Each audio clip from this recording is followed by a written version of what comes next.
The Sweethearts by Christian Andersen.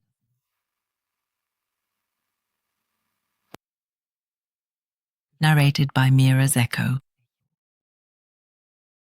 A top and a ball lay together in a drawer with other toys. And the top said to the ball, "Let's be sweethearts, since we lie here together in the drawer." But the ball, who was sewn from Morocco leather and was as vain as any fine young lady, wouldn't deign to answer. The next day, the little boy who owned the toys came. He painted the top red and yellow and drove a brass nail right through the middle. It looked quite splendid when the top was spinning around. "Look at me," he said to the ball. "What do you say now? Shall we not be sweethearts? We are a good match. You jump and I dance. No one could be happier than the two of us." "Oh, you think so?" said the ball haughtily. "I suppose you don't know that my father and mother were Morocco leather slippers and that I have a cork in my body."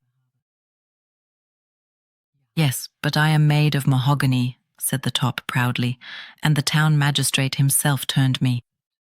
He has his own lathe, and it gave him great pleasure."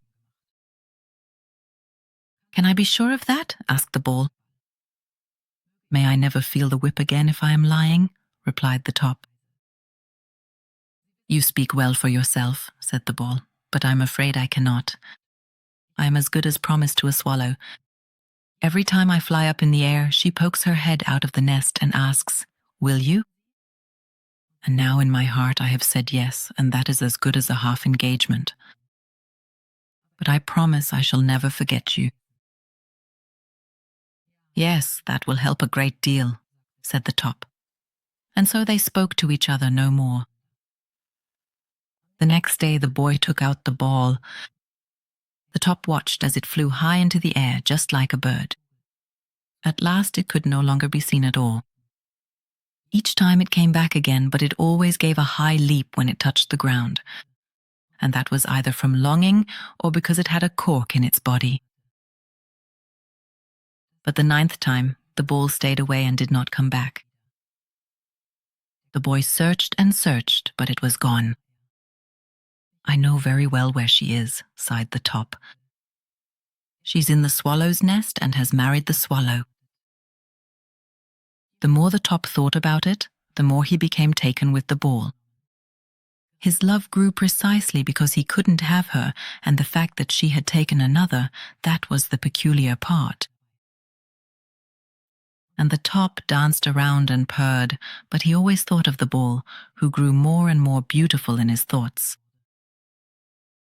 So many a year passed, and by then it was an old love. The top was no longer young. But then one day he was gilded all over. He had never looked so beautiful. He was now a golden top and jumped so that he purred.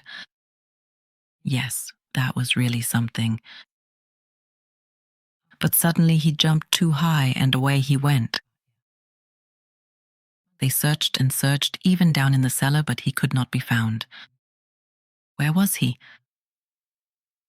He had jumped into a barrel where all sorts of rubbish, cabbage stalks, sweepings and debris lay, all of which had fallen from the gutter over time. "Well, I'm certainly in a fine place now. Here, the gilding will soon disappear from me. Oh, what filth have I fallen into?" Then he squinted at a long cabbage stalk and at a strange round thing that looked like an old apple. But it was not an apple. It was an old ball that had lain for many years in the gutter and had been soaked through with water. "Thank goodness, here comes one of our own kind, someone to talk to," said the ball, looking at the gilded top. "I'm actually made of Morocco leather sewn by a maiden's hands, and I have a cork in my body, but I suppose no one can see that now. I was close to marrying a swallow, but then I fell into the gutter. I must have lain there for 5 years and have become all swollen. Believe me, that is a long time for a young lady." But the top said nothing. He thought of his old sweetheart, and the more he heard, the clearer it became to him that it was she. Then the maid came and wanted to empty the barrel. "Hooray, there's the golden top," she said. The top came to great esteem and honor again, but nothing was heard of the ball, and the top never spoke of his old love again. It fades when the beloved has lain for 5 years in a gutter and has become all swollen. Yes, you don't recognize her again when you meet her in a dustbin.